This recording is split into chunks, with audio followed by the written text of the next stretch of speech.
Hey guys, Doll Chick back. So I had sent off some silicone for a patching job for someone that has gotten a boo-boo baby and the mouth is torn. So this is Rosie. She is the first silicone baby that I completed. Not the best paint in the world, but you know, there's always a ground zero. So she came back to me because her matting is peeling and she needed a mouth repair. Her mouth was torn open at the corners. She's already been repaired at this point, but I did make video on repairing the corners of her mouth. Her mouth is cut open. It's fairly rudimentary and kind of crude in there, but the sides and corners of her mouth is where the tears were, kind of right in here, and you'll see that a little bit later in the video, but I just want to put up there, she is an Ashton Drake Tincare baby. So for run-of-the-mill repair, you're probably going to want a different silicone. You want to match the silicone your baby was poured in. Since she was Tincare from Ashton Drake, I figured, and she was painted in hardware silicone as well. So that's what I'll be repairing her with.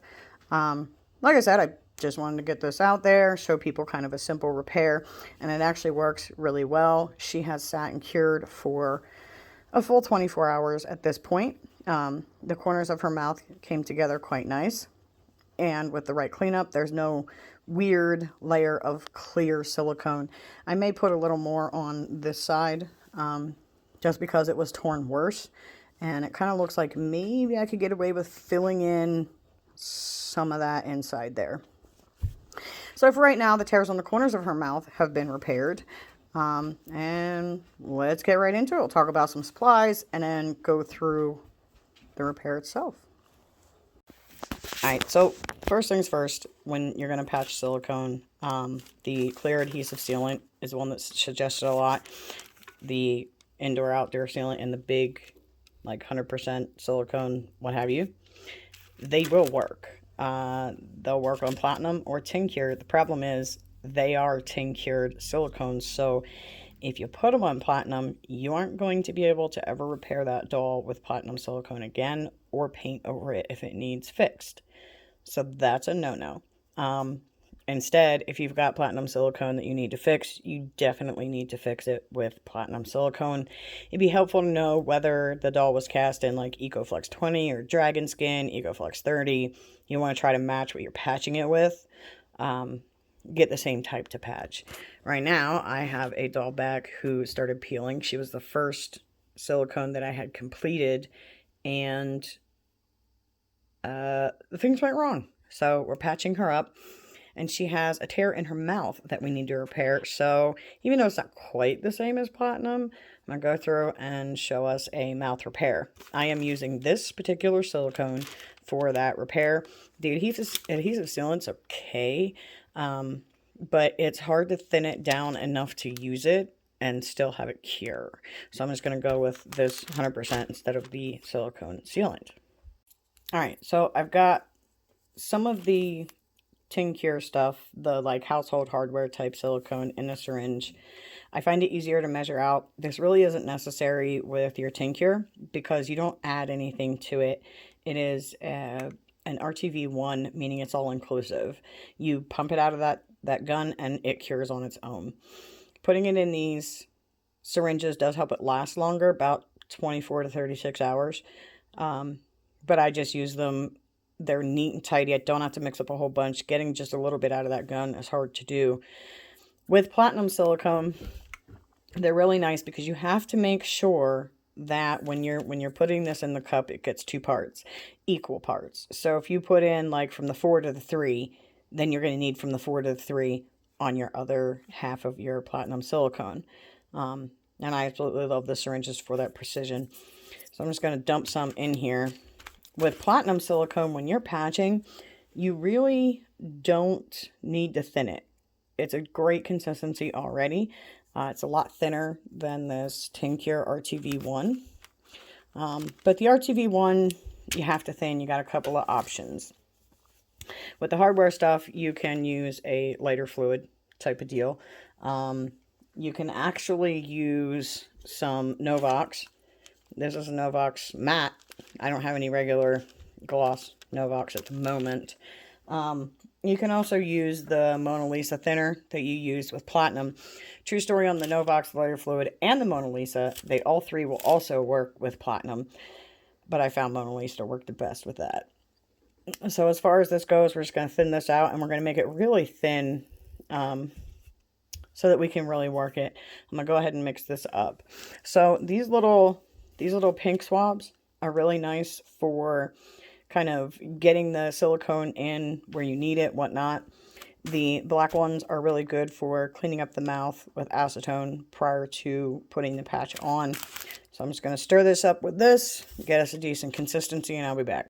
Alright, so I'm back. I've got some 100% acetone. I've not used nail polish remover. I always use the 100% because I do nails and that's just what works best. So I highly recommend the 100% acetone. It's going to do the best for you. And in this particular case, if I can get it in here for you, this pump bottle, you can kind of puddle it up on the top. And we've got our little black swab. You just roll that in there. And then you're going to go here. If I can get my hands situated right, that is. You just kind of pull down where the tear is. You can see that tear in the mouth there. Hers is pretty torn up on both sides. So you just want to clean that with acetone just to make sure that there's nothing in there that would inhibit or cause the new patch to peel. And acetone, the 100% acetone dries really fast, which makes that very nice. And when I go to patch, I'm going to use one of these little pink swabs because it is far more precise. You can use a paintbrush. I did it first. And there are some benefits to a paintbrush. You're just going to pull the tear open and put some silicone in there. You can color it with flesh color if you like. I'm not going to bother with that with this doll because it's going to be a nice, easy patch. There isn't really going to be any of this clear stuff. And you can see you can kind of get it all over their mouth. But you have to make sure you have plenty in there to seal up that crack. And you should see when you go to close the mouth or close the tear, you should see it gather and kind of spread from there. So I tend to really just kind of pile a lot in there and then kind of clean up duty after the fact. So if you come back and you've got your black swabs again, we're going to grab some acetone and we're just going to wipe off the extra. You can also use your thinner to kind of wipe off the extra on the outside. Even with flesh color, you want to make sure to get the excess off the outside because it will cure that way. It will look funny and lumpy and what have you. Oftentimes, when you're patching a doll, you don't have the benefit of having been the person to paint the doll.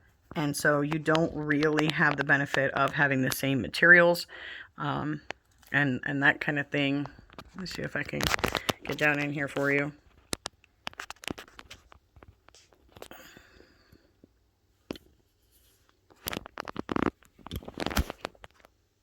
Alright, I'm going to try and do the rest of the cleanup really close here.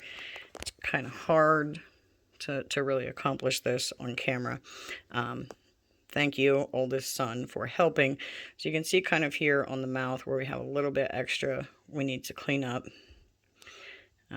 It doesn't look like I'm really going to be able to do this really close up because I'm like not good and coordinated enough. But you're just kind of like taking out right at the corners where it's built up, and it's going to have the mouth kind of more closed than you'd like to have it. If you let that in there, it's going to be there. It's going to be there permanently. And then getting a binky in and out after that is going to be more difficult and have a higher risk of tearing. Alright, so the last thing is, it's really hard to show here, but once you get the corner of the mouth fixed, there's going to be like a gathering of silicone on the inside. And you're just going to want to go real light with your teeny tiny swab and just kind of on the inside of the mouth, swipe that out of there. Let me see if I can get a little more steady with the camera here. Alright. So if, like I said, you know, if you swipe it out of there, and this is partially cured because Tincture actually tacks, like goes to a tack cure really quick. but just kind of right here to make sure that you're not closing off the inside of the mouth. Just kind of like it will.